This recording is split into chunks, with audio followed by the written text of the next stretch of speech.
আসসালামু আলাইকুম রহমতুল্লাহি বারাকাতুহু।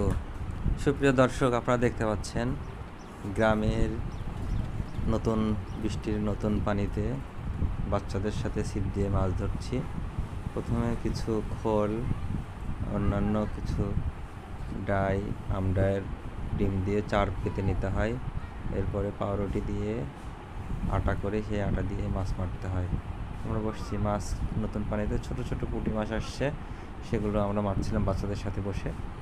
অনেক চেষ্টা করে কয়েকটা মাছ পেয়েছি, একেবারে ছোট নতুন পানির মাছ।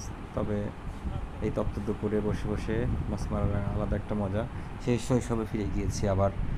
তপ্ত দুপুরে বসে মাছ মারছি, আবার ফেললাম। সামান্য পাউরুটির আটা দিয়ে মাছ মারার জন্য চার করেছি। এই তো মাছ খাচ্ছে, দেখা যাক কি হয়। এই আমরা মাছ ধরে ফেলবো এবারও মিস গিয়েছে, দেখা যাক এইবার হয়তো মাছ উঠবে। এই তো বড়শি ফেললাম, এই তো পুঁটি মাছ উঠেছে, ছোট্ট একটা পুঁটি মাছ। এই পড়ে গেল, এই ধরেছি, ছোট্ট একটা মাছ ধরে ফেললাম। সার্থক। ধন্যবাদ সবাই।